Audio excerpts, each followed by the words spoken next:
സങ്കീർത്തനങ്ങൾ 63 അധ്യായം. ദൈവമേ, നീ എൻ്റെ ദൈവം. അധികാലത്ത് ഞാൻ നിന്നെ അന്വേഷിക്കും. വെള്ളമില്ലാതെ ഉണങ്ങി വരേണ്ട ദേശത്ത് എൻ്റെ ഉള്ളം നിനക്കായി ദാഹിക്കുന്നു. എൻ്റെ ദേഹം നിനക്കായി കാംക്ഷിക്കുന്നു. അങ്ങനെ നിന്റെ ബലവും മഹത്വവും കാണേണ്ടതിന് ഞാൻ വിശുദ്ധ മന്ദിരത്തിൽ നിന്നെ നോക്കിയിരിക്കുന്നു. നിന്റെ ദയ ജീവനേക്കാൾ നല്ലതാകുന്നു. എൻ്റെ അധരങ്ങൾ നിന്നെ സ്തുതിക്കും. എൻ്റെ ജീവകാലമൊക്കെയും ഞാൻ അങ്ങനെ നിന്നെ വാഴ്ത്തും. നിന്റെ നാമത്തിൽ ഞാൻ എൻ്റെ കൈകളെ മലർത്തും.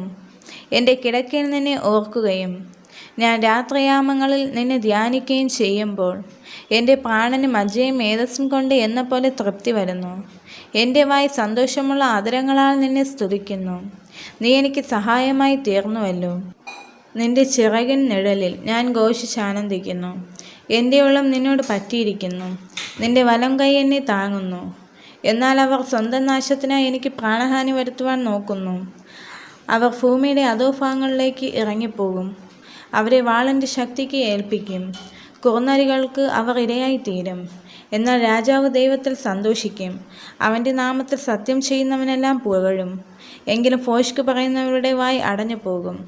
ഈ വചനങ്ങളാൽ ദൈവം എല്ലാവരെയും അനുഗ്രഹിക്കുമാറാകട്ടെ. ആമേൻ.